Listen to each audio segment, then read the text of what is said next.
क्या चाइना ने बांग्लादेश में हुई ये क्राइसिस के लिए पीछे से उंगली किया? क्या यूएसए ने भी इस क्राइसिस में अपनी डर्टी पॉलिटिक्स खेला? ये दो क्वेश्चंस जिसके बारे में कोई नहीं बात कर रहा है। और इसी दो क्वेश्चन पर फोकस करके आज हम बताएंगे बांग्लादेश गवर्नमेंट कैसे क्रैश हुआ और कैसे ये इंडिया को डिस्ट्रॉय कर सकता है। शेख हसीना बांग्लादेश छोड़ के इंडिया आ चुकी है। पिछले साल श्रीलंका में भी ये सेम सिचुएशन हुआ था जैसे कि आज बांग्लादेश में हो रहा है। इससे पहले म्यांमार में भी तख्ता पलट के गवर्नमेंट कोलैप्स कर गई। पाकिस्तान में भी कोई प्राइम मिनिस्टर स्टेबल नहीं रहता है। अफगानिस्तान में भी गवर्नमेंट कोलैप्स हो गया। नेपाल एंड भूटान में भी सिमिलर प्रॉब्लम्स गूंज रही है। ये सब ऐसे हो रहा है जैसे कि कोई इंडिया के आसपास सारे कंट्रीज को तोड़ रहा है और इंडिया के ऊपर जियोपॉलिटिकल प्रेशर बनाई जा रही है। बांग्लादेश में जुलाई से स्टूडेंट प्रोटेस्ट चल रही है और किसी ने ये सोचा नहीं होगा शेख हसीना बांग्लादेश छोड़ दे। शेख हसीना के निकलने के बाद अभी फिलहाल मोहम्मद यूनुस को टेम्पररी हेड ऑफ बांग्लादेश बनाया गया और साथ ही साथ ऑपोजिशन पार्टी लीडर बेगम खालिदा जिया को हाउस अरेस्ट से फ्री कर दिया गया। ये सारे प्रॉब्लम्स एंड प्रोटेस्ट स्टार्ट होती है एक जॉब रिजर्वेशन कोटा के वजह से, जो कि इंडिया की कोटा सिस्टम से थोड़ा अलग है। साल 1972 में बांग्लादेश की इंडिपेंडेंस की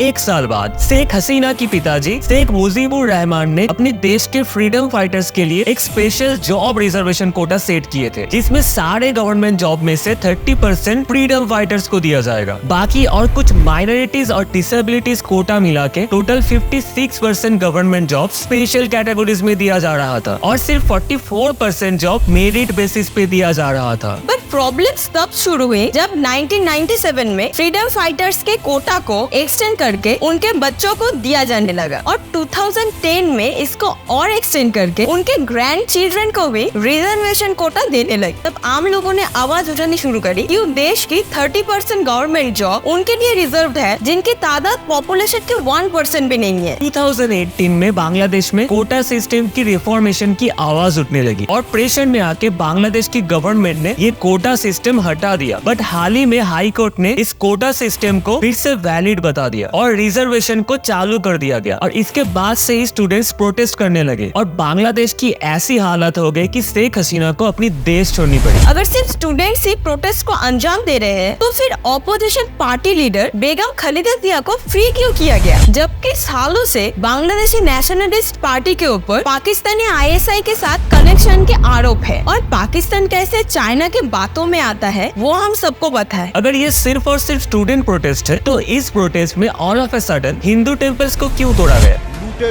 And set on fire by a mob. एक होटल में आग लगा दिया गया जिसमें 24 लोग मारे गए। अगर ये सिर्फ स्टूडेंट प्रोटेस्ट ही है, देन शेख हसीना की निकलने के बाद उनकी घर की सामान चोरी क्यों होने लगा?